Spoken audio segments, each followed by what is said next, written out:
In this episode, I'm going to be talking about why you need to be careful with your SEO now, especially after the algorithmic updates, and how it can hurt you. What links not to buy, and of course the other updates other than the animals that Google has released and keeps releasing. Why you need to be careful with SEO now. Backlinks or poorly done SEO can hurt you now. Why you need to be careful with SEO now. Backlinks or poorly done SEO can hurt you now, especially after the updates, the Google's algorithmic updates. You need to make sure that every link you build has to be placed and made well. You can build mass links currently, but there's a method to build them, right? As long as you don't trigger out the algorithm, you're safe. But if you do anything shady, the algorithm is going to catch you, and you're going to get penalized. It's important to understand that larger niches are treated differently by the algorithm than smaller niches. They each have different threshold levels, and Google plays with these levels. When you do your SEO, you need to treat these both separately, and your methods have to change accordingly. Similarly, larger sites are treated slightly differently than smaller sites. Amazon could get away. I mean, you couldn't negative SEO Amazon, or you couldn't get Amazon de-indexed, but you could easily do some negative SEO and get a small competitor out. I'm not saying negative SEO is good, but I'm just saying that a smaller site, if they don't do their SEO in the right manner, the smaller site could get hit. But a larger site would be Google would be more tolerant to a larger site. So shady links probably wouldn't hurt a larger site if it was already a heavily trusted site, as opposed to a small mom and pop site which had a few links and low traffic. Okay, what links not to buy or build? Now, if you're linking directly to your site, I call those tier 1 links. Don't buy any of these links.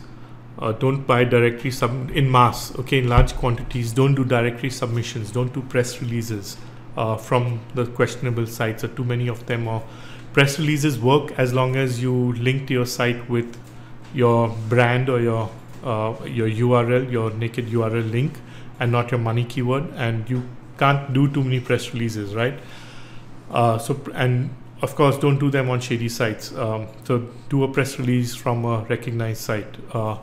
Mass irrelevant blog comments. So if you go out there and use Scrapebox, a tool such as Scrapebox, to go blast out blog comments on non-related sites which have low PR and with your money keyword, you're going to get hit. Don't buy those links. Don't do forum spam links. Don't do mass article links. Don't spin your content. That's Google's recognizing spun content now. I've read on some of the forums that they're targeting some spinning tools such as Spinner Chief and the Best Spinner, and they've understood how they function, and they're targeting pages that are using spun content. Social bookmarks used to work wonderfully well, but not anymore, especially coming from thin sites. And I'm talking about all tier 1 links. Some of these links can exist on your tier 2 level, which I'll talk about again in a bit, but don't put them on tier 1. Basically, any of the stuff you can get on Fiverr, you buy on Fiverr. Most of the stuff, not all of it, is going to be bad. Okay, don't buy these links. Your site could get a penalty if you did that in a hurry. However, these links above can be on tier 2 sites. Basically, that would be links linking to authority, high quality pages that are linking directly to your site. So if you go out there and you get a link from, say, you get mentioned in a local charity site or a local university, a .edu site, and that site, or you go and sponsor some event and they talk about you and they put up a page and you have a link, your link to your site on that page. What you need to do immediately is build a large number of links to that page, so it collects a lot more link juice and then passes it down to your page. That's what I mean by tier 2 links. Those kind of links can be your tier 1 links, and those links are basically pointing to the university's page, which is linking to your site. So there's absolutely no danger to your site. Those links are acceptable and they work and they do pass link juice down.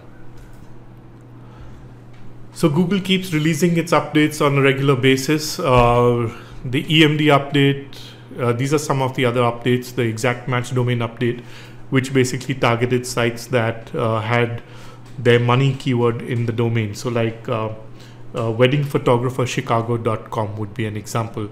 That is an exact match domain. He's trying to rank for the keyword that's in his domain name. It was easy to do that, but then Google came up with the EMD update that targeted a lot of sites that had exact match domains, and de-index them or basically penalize them and push them off the SERPs, like 10 pages down, 20 pages down, and they got hit. A lot of EMD sites got hit that way. The Hummingbird update was a huge update by Google also, but very less talked about, but I think this is a very, very significant update. The Hummingbird update is basically natural search, natural reading update, sort of like what you would type into Google naturally when you're looking for something, as though you were communicating or talking to Google. Like an example would be, what is the best place to eat in Chicago tonight? So you're talking to Google, and then it would understand your search query. You'd ask it a long, drawn-out question. It would understand your search query, and it would give you the correct search result. These long-spoken queries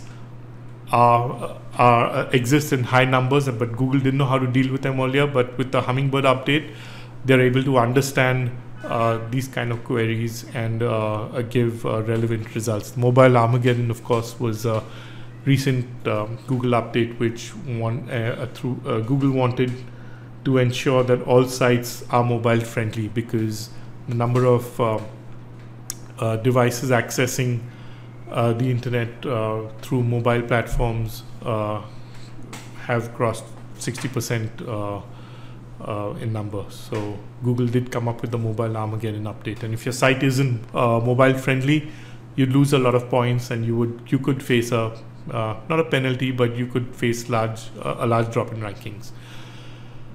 With each of these updates, millions of sites, especially with the Penguin and Panda updates, people have lost their livelihood. Mom and pop shops that were ranking on top have basically been wiped out from the rankings overnight, and they've been replaced by more authority sites like Amazon.